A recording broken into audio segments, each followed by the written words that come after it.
Hi, boys and girls. Welcome to Fisher Kids Club. We are ready for our fourth lesson on Mary Slessor. Mary Slessor had been dreaming for years about Africa. She listened carefully to the mission reports at her church. She prayed earnestly for the people in this faraway land to turn from their idols and evil spirit worship and turn to true faith in Jesus. Often, as she worked her huge loom at the cloth mill, Mary would think about the descriptions of the people and the land and the animals she had learned about from the mission reports. What would it be like to be in a land that is warm and so full of strange green trees, unlike anything she had ever seen in Scotland? She wondered about the people, warlike and mysterious, as they lived in grass huts deep in the jungle. She had heard of some who had come to faith in Christ and how they were now loving and kind. She had seen the change Christ can bring in her own life and in the lives of people she taught in their city mission. Mary so wanted to go and spend all of her day reaching these African people for Christ. Last week, we left our story just as Mary was explaining her plan to her mother. Because Mary worked 12 hours a day since she was 11 years old to help provide for her family, she was concerned that her mother would not want her to go. Mother had thought maybe Robert or John would go serve the Lord as missionaries, but they were both dead now. Maybe Mother thought it was a job for men only. When Mary told her mother she thought God wanted her to apply to the Foreign Mission Board and go teach the gospel of Christ on the foreign mission field, her mother gasped for breath and her eyes filled with tears. Mary wondered what would she do if her mother said, "Please don't go."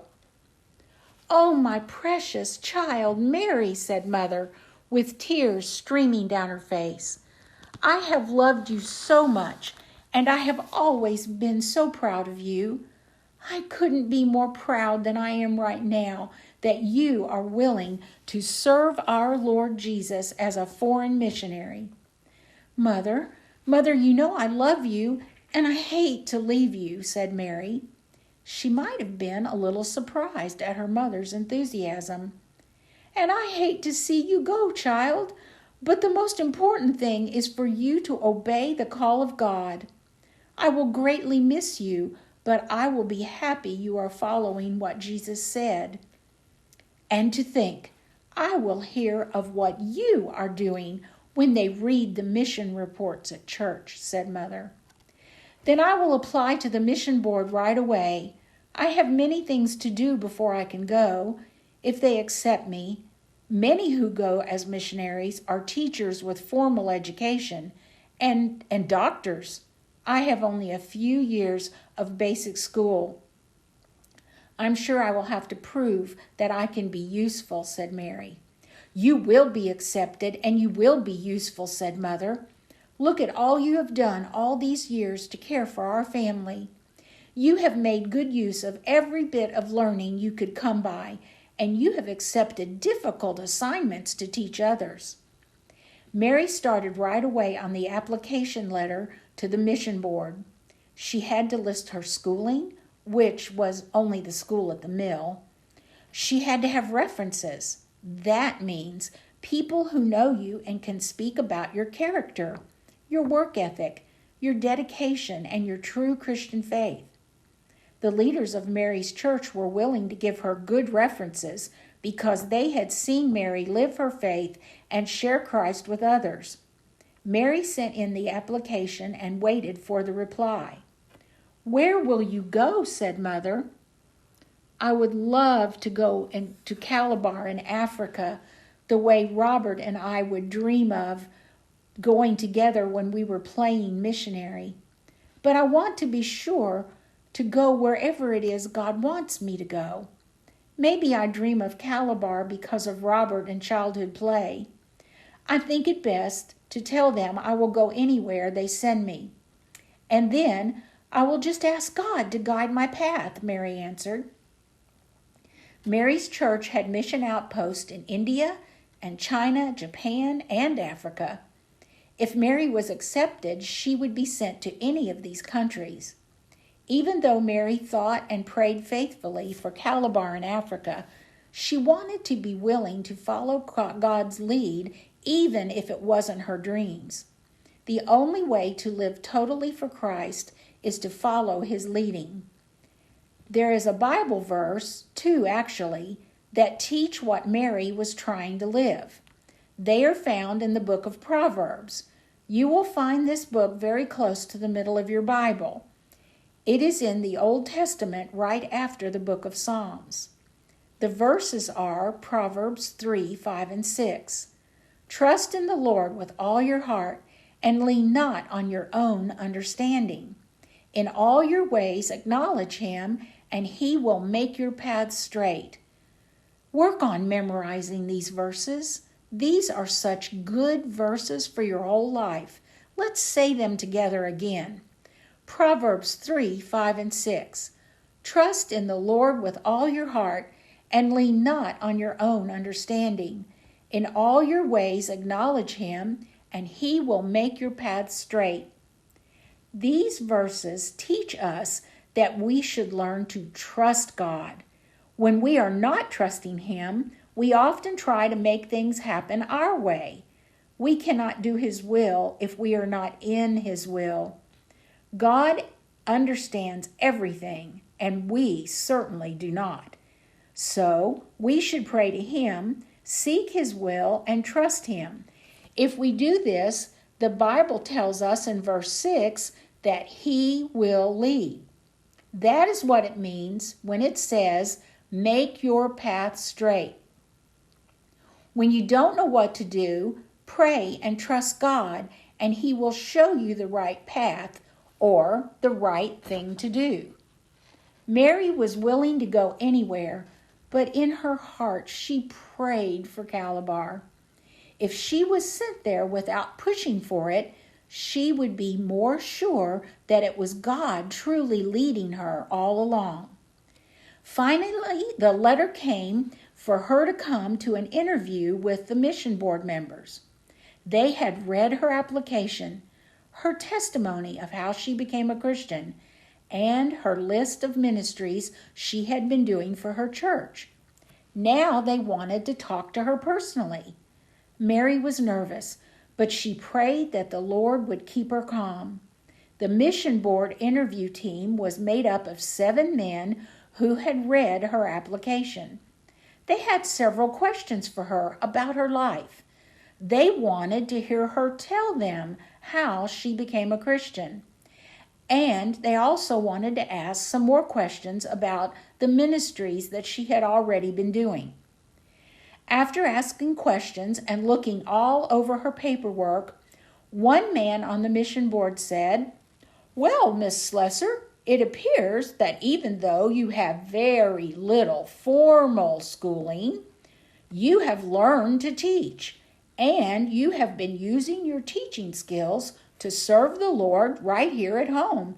You've been doing that for years, and with great success, I might add. It just so happens that we have had a letter from a mission team, and they need a person to teach children. You would need to do some training in our mission board school and also get some medical training. But if you would be willing to do that and accept a position of teaching in—" "Oh, yes, sir, I will joyfully accept a position to teach." The man interrupted Mary's glad acceptance. "But, Miss Slessor, don't you want to know where the teaching position is located?" Oh, surely, sir, but I am willing to go anywhere to serve my Lord Jesus," replied Mary. The teaching position is with a group that are already working in Calabar, Africa. Calabar, Africa. The words went straight to Mary's heart. Could it be that God had been speaking this land to her all these years, and he was now going to make it possible for her to go? It was true. Mary was not dreaming. "Oh, yes, sir," she said, "I will go." "Mind you now, young lady, Africa is a hard place to live, and Calabar is one of the worst places of all," said one of the older men on the team. "You are a tiny lass, and the mission is large and difficult. But we have reviewed your work in the mission school here in Dundee, and that makes us think that you might be up for this difficult position. Mary, you will need to be brave for the Lord." "Oh, sir, the Lord will give me strength, and I will not let you down. I am willing to work hard, and I have already been praying for these people for years. I will go no matter how hard life is there. I want to teach the people of Calabar about Jesus," Mary assured him.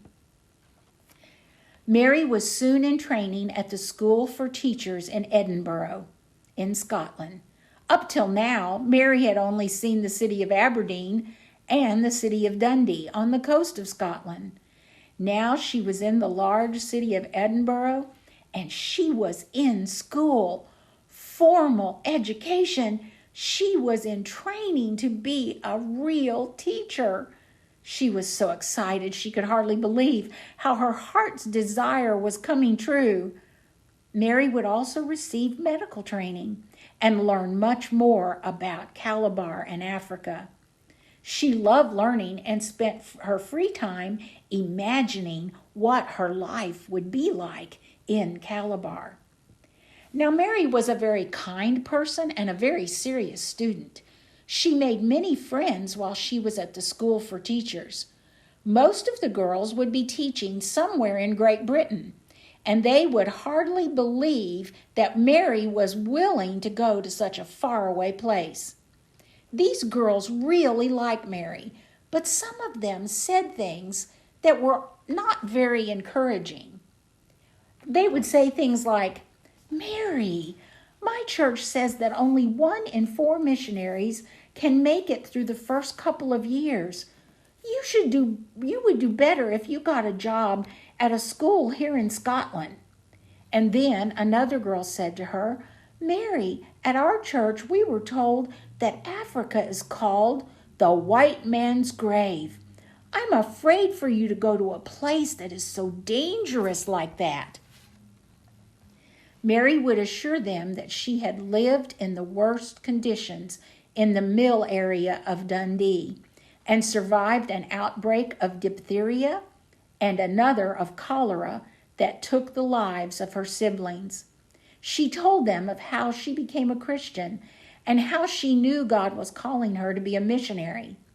She would pray for God to make her strong enough for the task and trust her life to Him just as she had trusted Him for eternal life. Happily, by the time Mary Slessor had finished her studies at that school, several other girls had also dedicated their lives to missions because of Mary's influence, how she told her testimony and how she lived her testimony.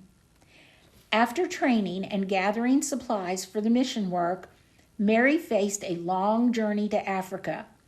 She could not get on an airplane and be there in a day like people do now. Remember, this was the year 1876. Mary was now 20 years old. Most travel was done by sailing ships, but now some ships had steam engines powered by coal, and that would help them travel in and out of port, and then when they got out to the open seas, they went back to using the sails.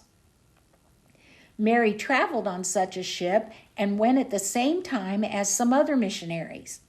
One mission couple was Mr. and Mrs. Thompson. They were returning to Africa after spending some time home on furlough.